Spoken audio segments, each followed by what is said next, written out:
Open coat सोचो। धीमी heartbeat की आवाज, धुंधले विजुअल्स, किसी की आंखों में खालीपन। एक पल के लिए अपनी आंखें बंद करो और सोचो, वो सारे फैसले जो तुमने जिंदगी में लिए, किस कॉलेज में जाना है, किससे प्यार करना है, किस करियर को चुनना है, क्या वो सच में तुम्हारे थे? ओपन कोट, अगर तुम्हारी हर सोच। क्लोज कोट, विजुअल्स, एक दिमाग की थ्रू CGI एनिमेशन वायर से जुड़ा हुआ, जैसे कंट्रोल होते न्यूरॉन सिग्नल्स। क्या हो अगर हर विचार जो तुम्हें आता है, हर इमोशन जो तुम महसूस करते हो, वो तुम्हारे अंदर से नहीं, किसी इनविजिबल हाथ से चलाया जा रहा हो? ओपन कोट, तुम्हारे हाथ में नहीं, किसी और के कंट्रोल में हो। क्लोज कोट, विजु, एक व्यक्ति जो सोच रहा है, पीछे कोई परछाई उसके रिमोट से कंट्रोल कर रही है, चेहरे पर कंफ्यूजन। तुम्हें लजाद हो पर असल में तुम एक पपेट हो, इनविजिबल स्ट्रिंग से बंधे हुए। तुम्हें लगे कि तुम अपनी मर्जी से जी रहे हो। Close quote, social media scroll कर रहा इंसान खुश दिखने की कोशिश कर रहा है, लेकिन धीरे धीरे उसका चेहरा खाली और उदास हो जाता है। तुम समझते हो कि तुम अपने चॉइसेस खुद बना रहे हो, लेकिन क्या वो चॉइसेस पहले ही डिजाइन कर दिए गए थे किसी और ने? ओपन कोट, पर असल में तुम एक गेम का हिस्सा हो। विजुअल्स, गेमिंग स्क्रीन, तुम्हारा चेहरा एक गेम कैरेक्टर की तरह दिखता है, कोई और उसे कंट्रोल कर रहा है। एक ऐसा गेम जिसमें तुम प्लेयर नहीं, सिर्फ पॉन हो। तुम्हारी फीलिंग्स, तुम्हारे रिएक्शंस और तुम्हारे फैसले सब स्क्रिप्टेड हैं। ओपन कोट, इस वीडियो में हम बताएंगे वो 7 dark psychology tricks. Close quote, visuals, black screen पर बोल्ड लेटर्स, डार्क से डरावना मूवी ट्रेलर। वो 7 मनोवैज्ञानिक हथियार जिनसे कोई तुम्हारा दिमाग चुपचाप हाईजैक कर सकता है, बिना तुम्हें पता चले। ओपन कोट, जिनसे तुम्हारा दिमाग चुपचाप हाईजैक किया जा सकता है। क्लोज कोट, विजुअल्स, इंसान का दिमाग खुलता है, किसी ने उसमें USB डाला और उसकी आंखें बदल जाती हैं, अब वो अपने जैसे नहीं दिखता। इन ट्रिक्स का इस्तेमाल दोस्त, पार्टनर, बॉस या यहां तक कि सोशल मीडिया भी कर सकता है और तुम्हें पता भी नहीं चलेगा। राहुल नाम का लड़का दिखाई देता है, नॉर्मल है। धीरे धीरे उसकी आंखों से स्पार्कल चला जाता है। अब हम तुम्हें दिखाते हैं एक असली केस। एक ऐसा लड़का जिसे ये तक नहीं पता था कि वो मैनिपुलेट हो रहा है, जब तक बहुत देरी हो गई। असली कहानी, राहुल और सिमी की कहानी। 2017 की बात है। Close quote, college campus, canteen, दोस्तों की हंसी, एक ब्राइट खुशमिजाज माहौल। एक लड़का था, राहुल। उसका नाम क्लास की लिस्ट में हमेशा टॉप पर रहता था। हर टीचर उसे पहचानता था, शार्प विजन और बेबाक सोच। कॉलेज का स्टार, कभी पेरेंट्स की उम्मीद था, कभी दोस्तों की जान। वो ऐसा लड़का था जो खुद के उसूलों पर चलता था, लोग उसे फॉलो करते थे। फिर एक दिन उसकी लाइफ में एक लड़की आई, सिमी। पहली बार राहुल का सिमी से टकराना, किताबें गिरती हैं, हल्की सी मुस्कान, स्लो मोशन में आंख। सिमी बाहर से बिल्कुल सिंपल, ना ज्यादा बोलती, ना ज्यादा एक्सप्रेस करती, लेकिन उसमें कुछ तो था, एक चार्म। ऐसा चार्म जो धीरे धीरे राहुल की दुनिया में जगह बनाने लगा, चुपचाप। सिमी ने कभी उस पर दबाव नहीं डाला। दोनों लाइब्रेरी में, पार्क में बातें करते हुए सिमी राहुल की हर बात को सुनती है, कभी लड़ाई नहीं करती, कभी मना नहीं करती। वो परफेक्ट पार्टनर की तरह बिहेव करती थी, ना कोई शक, ना कोई सवाल, बस हर बार यही कहती, तुम जैसे चाहो वैसा करो, मैं हमेशा तुम्हारे साथ हूं। और राहुल सोचता, ये लड़की बाकी सबसे अलग है। लेकिन कुछ ही महीनों बाद राहुल बदलने लगा। राहुल दोस्तों से दूर हो रहा है, फोन साइलेंट, उसकी आंखों में उलझन, धीरे धीरे अकेला पड़ता जा रहा है। अब वो पहले जैसा कॉन्फिडेंट नहीं था। अब वो हर छोटी बात पर डरने लगा था, रिजेक्शन से, अकेलेपन से और सबसे ज्यादा सिमी को खोने से। उसकी हंसी गायब हो गई थी, रात की नींद टूटी हुई, दिन में एंजाइटी। उसके आसपास सब वही थे, लेकिन अब वो खुद को नहीं पहचान पा रहा था।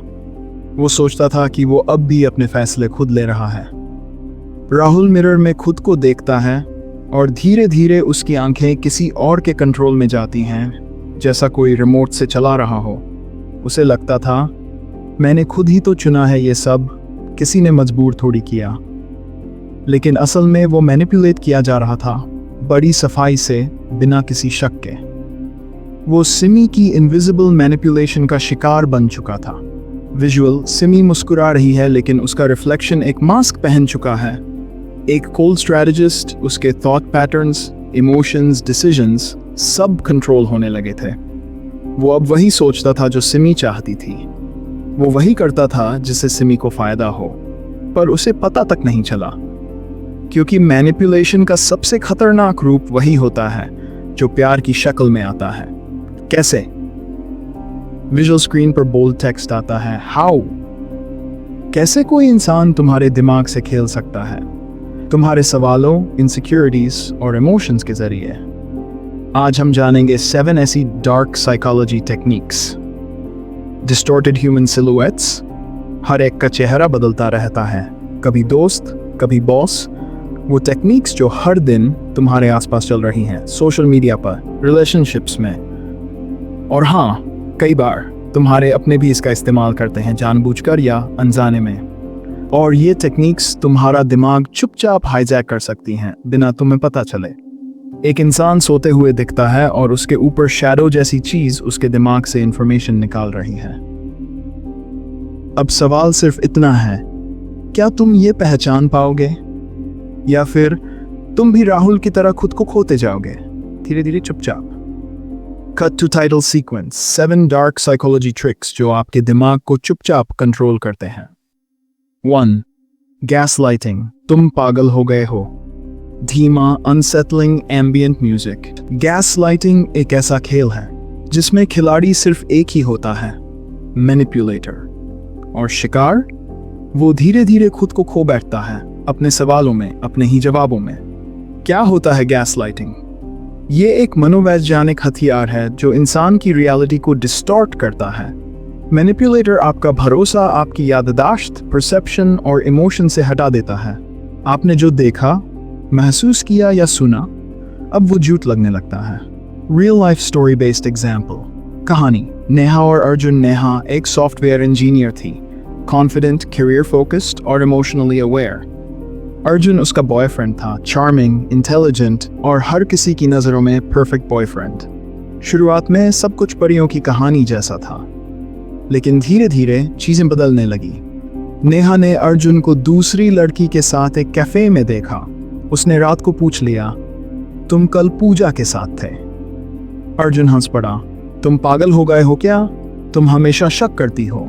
मैं ऑफिस में था, लेकिन मैंने खुद देखा था, शायद तुम किसी और को देख रही थी। तुम ओवरथिंक करती हो, तुम्हें हेल्प की जरूरत है। रिजल्ट? नेहा ने उस दिन से खुद पर डाउट करना शुरू कर दिया। वो बार बार सोचती, क्या सच में मैंने गलत देखा था? शायद मैं ही ओवर रिएक्ट कर रही हूं। धीरे धीरे अर्जुन ने हर चीज पर उसे शक करने वाली, मेंटल अनस्टेबल और ओवरली सेंसिटिव इंसान बना दिया। नेहा जो कभी कॉन्फिडेंट थी, अब हर बात में माफी मांगती थी, हर डिसीजन से पहले पूछती थी, और सबसे खतरनाक, अपनी सोच पर भरोसा करना छोड़ दिया था। गैसलाइटिंग कैसे काम करता है? 1. आपकी रियलिटी पर डाउट डलवाया जाता है। तुमने देखा ही नहीं ठीक से। तुम्हारी याददाश्त हमेशा खराब रहती है। आपको अनस्टेबल दिखाया जाता है। तुम्हें किसी थेरेपिस्ट के पास जाना चाहिए। तुम हर बार ओवर रिएक्ट करती हो। कंट्रोल धीरे धीरे बढ़ता है। अब डिसीजंस वही लेता है। आप उसे प्लीजिंग मोड में चले जाते हो। क्या तुम्हारे साथ भी कभी ऐसा हुआ? क्या तुम्हें कभी लगा कि तुमने कुछ ठीक देखा, सुना, लेकिन सामने वाले ने तुम्हें ही गलत साबित कर दिया? क्या तुमने कभी खुद पर शक किया, सिर्फ इसलिए क्योंकि दूसरा इंसान इतना कॉन्फिडेंट था? क्या तुमने कभी खुद को पागल, ड्रामेटिक या ओवर इमोशनल कहना शुरू कर दिया? अगर हाँ, तो तुम अकेले नहीं हो। तुम शायद गैसलाइटिंग के शिकार हुए हो, चाहे वो बॉस हो, पार्टनर हो, दोस्त या कोई और। इससे बाहर कैसे निकलें? Reality check. अपनी यादों को लिखो, डॉक्यूमेंट रखो, क्या हुआ, कब हुआ, कैसे हुआ। मैनिपुलेटर्स की सबसे बड़ी ताकत होती है तुम्हारी भूलने की आदत। सपोर्ट सिस्टम, उन लोगों से बात करो जो तुम्हें वैलिडेट करते हैं, जो तुम्हारी बातें सुने जज किए बिना। बाउंड्रीज सेट करो। गैसलाइटिंग तब तक होता है जब तक आप उसे अलाउ करते हो। ना कहना सीखो, सवाल करना सीखो। गैसलाइटिंग कोई एक बार की चीज नहीं होती। ये एक प्रक्रिया है जो तुम्हें खुद से ही अजनबी बना देती है। पर याद रखो, जो तुम्हारी सच्चाई है वो तुम्हारी ताकत है, किसी और की नहीं। 2. Love bombing. तुम मेरी जिंदगी हो। लव बॉम्बिंग एक ऐसा जाल है जो शुरुआत में किसी सपने जैसा लगता है। वो इंसान अचानक आपकी दुनिया में आता है और हर चीज को इतना मैजिकल बना देता है कि आप सोचते हैं फाइनली यही है जो मुझे समझता है। एक्सट्रीम प्यार, अटेंशन, गिफ्ट्स एंड ड्रामा। हर सुबह गुड मॉर्निंग जान, हर रात good night love of my life, Instagram पर पब्लिक पोस्ट्स, हर दिन कोई ना कोई सरप्राइज। वो हर चीज में तुम्हारा हिस्सा बनना आता है, तुमसे हर सेकंड कनेक्ट रहना चाहता है। और तुम सोचते हो इससे ज्यादा प्यार तो कोई कर ही नहीं सकता। Real life inspired story. Anjali और राघव। अंजलि एक सिंपल लड़की थी, स्कूल टीचर, इमोशनल और थोड़ा शाय। फिर उसकी जिंदगी में राघव आया, एक कॉन्फिडेंट, बोल्ड और बहुत केयरिंग लड़का। राघव ने अंजलि को पहले दिन से ही स्पेशल फील कराया। हर दिन लंच भेजना, हर ब्रेक पर कॉल, हर वीकेंड मूवी प्लान। राघव का कहना था, तुम मेरी जिंदगी हो, तुम्हारे बिना सब अधूरा है। अंजलि ने पहली बार खुद को इम्पोर्टेंट फील किया। उसे लगा फाइनली कोई है जो सच में मुझे चाहता है। कुछ हफ्तों बाद सब बदल गया। मैसेजेस का टोन बदलता है, आवाज में शक आता है और प्यार अब डिमांड बन जाता है। अब राघव कहता है, अगर तुम मुझसे प्यार करती हो तो मुझे प्रायोरिटी बनाओ। तुम्हारे दोस्तों को मैं पसंद नहीं करता, उन्हें अवॉइड करो। तुम हर चीज पहले मुझसे पूछो, मैं ही तुम्हारे लिए सबसे अच्छा सोचता हूं। और अंजलि, वो कंफ्यूज हो जाती है। वो सोचती है शायद मैं ही गलत हूं, वो तो बस मुझे प्रोटेक्ट करना चाहता है। क्या होता है असल में? लव बॉम्बिंग का मकसद होता है इमोशनल डिपेंडेंसी बनाना। जब तक आप पूरी तरह उससे इमोशनली जुड़ न जाओ तब तक सब परफेक्ट दिखेगा। लेकिन एक बार आप इमोशनली वीक स्पॉट पर पहुंच गए, फिर शुरू होता है स्लो कंट्रोल। Psychological impact. आप उसे रिजेक्ट नहीं कर सकते क्योंकि गिल्ट होगा। आप खुद पर शक करने लगते हैं, धीरे धीरे आपकी आइडेंटिटी खोने लगती है। रेड फ्लैग्स जो आपने शायद इग्नोर कर दिए। वन, हर चीज में एक्सट्रीम, प्यार भी, दुख भी, गुस्सा भी, सब intense. Too fast too soon. हमारी शादी कब होगी? एक हफ्ते में। आइसोलेशन, तुम्हें सिर्फ मेरी जरूरत है, बाकी सब फालतू है। गिल्ट प्रेशर, तुमने आज मुझे कॉल नहीं किया, तुम बदल गए हो। क्या तुम्हारे साथ कभी ऐसा हुआ, किसी ने तुम्हें इतना अटेंशन दिया कि तुमने सोचा यही तो है जो मुझे चाहिए था, लेकिन बाद में वो इंसान तुम्हारी हर चीज पर हक जताने लगा? क्या तुमने कभी किसी के लिए अपने दोस्त, अपने टाइम, यहां तक कि खुद को भी छोड़ दिया? अगर हाँ, तो शायद तुम भी लव बॉम्बिंग के शिकार रहे हो। ऐसे से निकले। Slow down. अगर कोई शुरुआत में ही बहुत ज्यादा इंटेंस हो जाए, कॉशन करो, बाउंड्री सेट करो। किसी को भी इतना स्पेस मत दो कि वो तुम्हारी पूरी जिंदगी ले ले। अपने लोगों से जुड़े रहो। मैनिपुलेटर सबसे पहले आपको अकेला करता है ताकि आप सिर्फ उस पर डिपेंड करो। सच्चा प्यार आपको आजाद करता है, ना कि आपके ऊपर हक जताकर आपको अकेला करता है। लव बॉम्बिंग का प्यार नहीं, एक जाल होता है। पहचानो इससे पहले कि बहुत देर हो जाए। कुल अब हम तीसरे dark psychology trick, fear appeal को और गहराई से समझते हैं। ये इंसान की सबसे प्राइमल भावना, डर, को टूल बनाकर दिमाग को कंट्रोल करने की तकनीक है। डर एक इमोशन नहीं, एक हथियार है। Close quote. एक ऐसा हथियार जो इंसान की सोच को कुंद कर देता है, जो तुम्हें तुरंत रिएक्ट करने पर मजबूर करता है, बिना लॉजिक के, बिना सोच के। फियर अपील क्या है? फियर अपील में इंसान को डर के जरिए कंट्रोल किया जाता है। डर क्या हो सकता है? रिजेक्शन का डर, फेलियर का डर, अकेले रह जाने का डर, फ्यूचर खो देने का डर, इवन मौत का डर। जब कोई इंसान तुम्हारे दिमाग में ये डर बिठा देता है कि अगर तुमने मेरी बात नहीं मानी तो कुछ बुरा होगा, तो तुम उसकी मर्जी से ही जीने लगते हो, अपनी नहीं। Real life inspired story.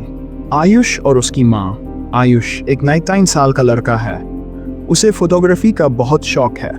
वो अपने पैशन को करियर बनाना चाहता है, लेकिन उसकी माँ, जो बचपन से अकेली माँ रही है, कहती है, फोटोग्राफी से क्या होगा, लोग हंसेंगे, तुम्हें कोई नौकरी नहीं देगा। आयुष जब भी कुछ कहता, उसकी माँ रोने लगती है।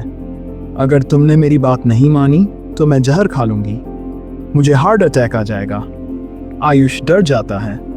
वो सोचता है अगर माँ को कुछ हो गया तो, और धीरे धीरे वो अपने सपनों को मारने लगता है, सिर्फ इसलिए कि डर ने उसकी सोच को पकड़ लिया है। रिजल्ट, वो अब वो नहीं है जो बनना चाहता था, वो बस वही बन गया जो दूसरों को चाहिए था। क्यों? क्योंकि डर ने उसकी डायरेक्शन तय कर दी थी। फियर अपील कैसे काम करता है? 1. Predictive threat. अगर तुमने ये नहीं किया तो बर्बादी होगी, तुम्हें छोड़ दूंगा, तुम अकेले रह जाओगे। 2. इमोशन का हाईजैक। डर इतना स्ट्रॉन्ग इमोशन है कि ये लॉजिक को बाईपास कर देता है। इंसान सोचता नहीं, बस मानता है। 3. Dependency creation. डर से डिसीजन लेना हैबिट बन जाता है। आप धीरे धीरे अपनी मर्जी खो देते हैं। Where is it used? Toxic relationships. अगर तुमने बात नहीं मानी तो मैं तुम्हें छोड़ दूंगा, तुम बिना मेरे कुछ नहीं हो। पेरेंटिंग में, अगर तुमने इंजीनियरिंग नहीं की तो मैं दुनिया को क्या मुंह दिखाऊंगा, तुम हमारी इज्जत मिट्टी में मिलाओगे। राजनीति और मीडिया, अगर तुमने हमें वोट नहीं दिया तो देश बर्बाद हो जाएगा। हर आउटसाइडर तुम्हारे खिलाफ है, सिर्फ हम तुम्हारे अपने हैं। Emotional trigger. क्या तुमने कभी कोई बड़ा डिसीजन डर के कारण लिया था? क्या तुमने कभी सोचा अगर मैंने मना कर दिया तो सब छिन जाएगा? क्या तुम आज भी किसी रिश्ते में सिर्फ इसलिए हो क्योंकि तुम अकेले रहने से डरते हो? अगर हाँ, तो तुम भी फियर अपील के अंडर कंट्रोल आ चुके हो। इससे बाहर कैसे निकले? Recognize the pattern. डर बेस्ड बातें पहचानो, क्या वो सलाह है या धमकी? Reality versus imagination. क्या डर सच में होने वाला है या बस तुम्हारे ऊपर कंट्रोल पाने का तरीका है? Assertive बनो। डर को जवाब देने की हिम्मत लाओ, मैं आपकी केयर करता हूं पर यह मेरा डिसीजन है। सपोर्ट सिस्टम बनाओ। डर तभी हावी होता है जब तुम अकेले हो। अपने जैसे सोचने वाले लोगों से जुड़ो। डर एक हथियार है, लेकिन वो सिर्फ वहीं काम करता है जहां लोग अपनी आवाज खो चुके हों।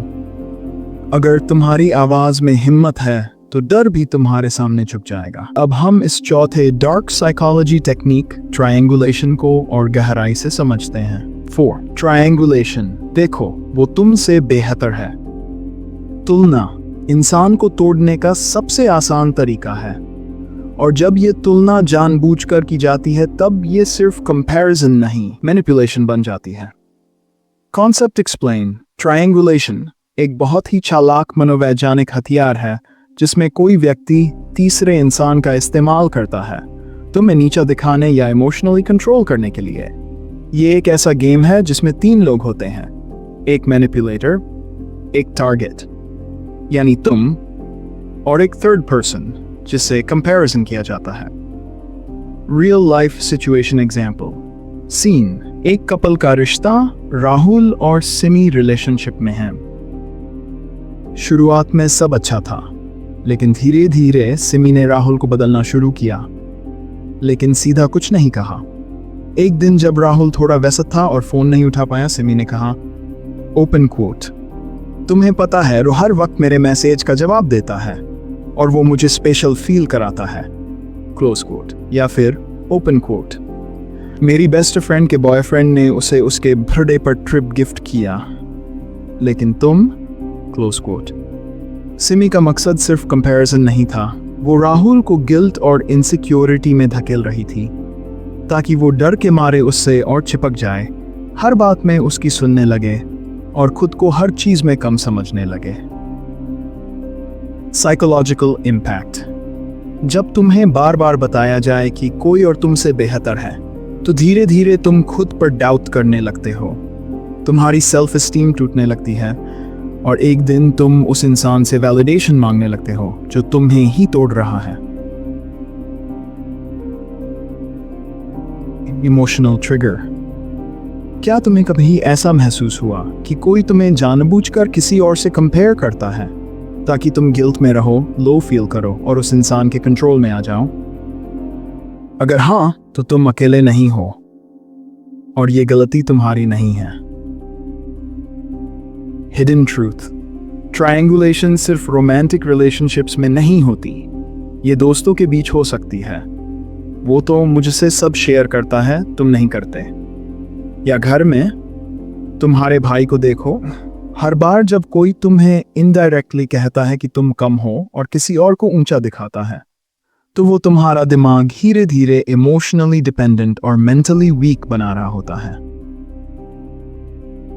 Final loan. ट्रायंगुलेशन एक हीमा जहर है जो तुम्हें अपनी ही नजरों में गिरा देता है ताकि किसी और की मर्जी से तुम्हारा उठना बैठना, सोचना समझना तय हो सके। अगले पार्ट में जानेंगे वो अगली ट्रिक जो आपकी इमोशनल नीड्स को ही आपके खिलाफ इस्तेमाल करती है। Intermittent reinforcement. कभी प्यार, कभी सजा। तैयार रहें, अगला सच और भी ज्यादा डरावना है।